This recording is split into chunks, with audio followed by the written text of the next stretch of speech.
Automotive News says that back in the 1980s and the 1990s, when Japanese companies seemed poised to just take over the world, people in the US like to say that the United States may have won the shooting war, but Japan won the economic one. These days, the island nation of Japan is singing a very different tune. Hello, my friends. Welcome to the channel. I'm the Electric Viking. My name's Sam Evans. Welcome to all the new subscribers. Great to have you guys. And if you're new to the channel, you can become a member if you like. I'll put a link in the description below to our membership page. If you become a member, you do get access to our videos, a number of our videos in advance, a couple of days in advance. So you have that option. Big thank you to all of our members and a big thank you to all of our supporters on Patreon. Couldn't do it without all of you guys. Thank you. In a petition to the US government about America's newly adopted electric vehicle tax credits, Toyota traded on its long-standing loyalty since losing World War II as America's top ally in Asia. Now, it's strange that they've done this because if you want to really think back about World War II, think about Pearl Harbor, maybe, the US has been quite generous to Japan, realistically. The Japanese government, which sent the appeal Friday to the Department of Treasury and the Internal Revenue Service, said it had serious concerns about the EV tax credits because the incentive scheme puts Japanese car makers and battery makers at a disadvantage. Japanese wouldn't happen to do that in Japan, would they? To other manufacturers that are not from Japan, would they? No, don't. No. Surely the Japanese government aren't doing the same thing in Japan. Hold on a minute. But they are. Bit of a strange kind of hypocrisy I'm seeing here. But here's what Japan had to say about the US laws. They in fact preclude Japanese businesses from enjoying the benefit. Toyota not so subtly urged Washington to give Japanese companies special consideration over European companies. I don't know. Not because of Japan's trade relations, but because of the country's standing as a like-minded ally. An ally against China, maybe. In fact, Japan used a form of the word ally no fewer than 11 times in the 3-page communique. And basically, the Japanese are saying, if you don't change your rules, we'll no longer be your ally against big bad bully China. Interesting strategy.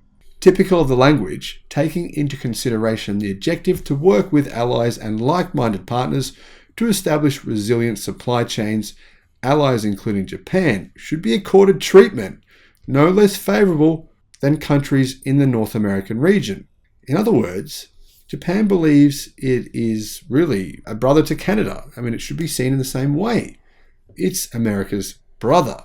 It doesn't matter that the Japanese decimated the North American automotive industry with their brands. That should be allowed to continue, right? That's only fair. The recently signed Inflation Reduction Act is designed to incentivize domestic EV production and reduce reliance on foreign supply chains. I'm all for it. It gives special allowance to battery production and material sourcing done in North America or countries in which the US has a free trade accord. Sort of. That's not very clear though. Japan, which doesn't have a free trade agreement with the US, has undoubtedly been a steadfast friend in the Pacific for more than half a century. The archipelago is studded with US military bases and hosts about 50,000 American soldiers, sailors, and flyers. But to be fair, Japan lost the war. That was the result.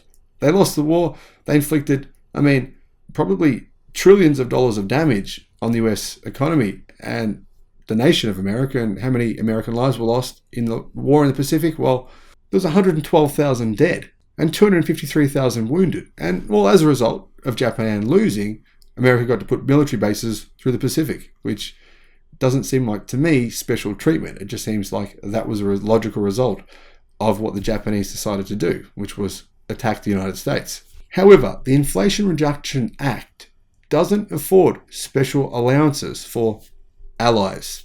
Japan takes umbrage at that while seeming to ignore the fact neighboring economic rival South Korea is both an important American ally and a partner in a US free trade pact. Japan asked that rules governing this new US tax credits be interpreted in a flexible manner so that the EV tax credit can be applicable to a vehicle with battery components manufactured or assembled in countries such as Japan. Obviously, the Japanese are very concerned. They're losing their automotive industry.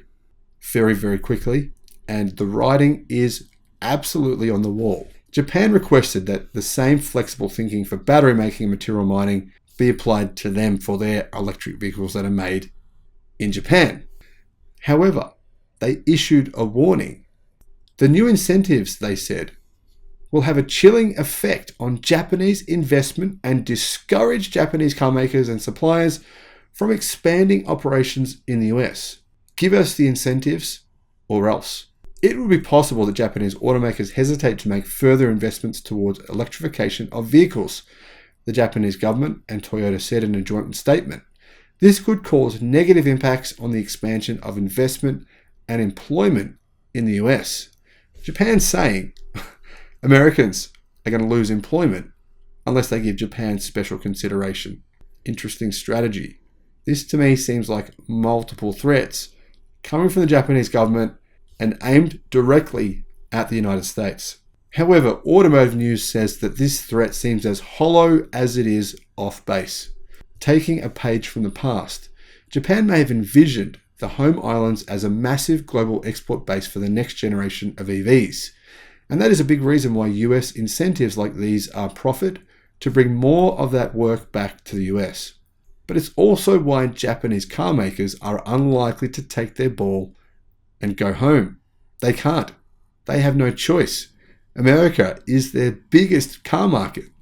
For decades, they have plowed so much money into the US market and become so entangled with its economic fate that the likes of Toyota, Honda, Nissan, Mazda, Subaru, and Mitsubishi cannot afford to not continue investing. Now, Subaru has said, that's it, they're done, even though it's their biggest car market.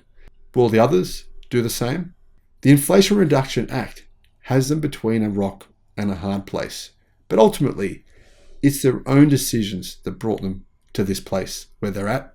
Japanese automakers know the writing is on the wall. They are not prepared for the electric vehicle revolution. They barely make any EVs, and the ones they do make are subpar and uncompetitive. And now they're making threats. They're threatening the United States government with economic sanctions and job losses if they don't continue to economically support Japanese automotive companies making cars in Japan. Like I said, the hypocrisy is truly bizarre. Thank you for watching. Let me know your thoughts in the comment section below. Bye-bye.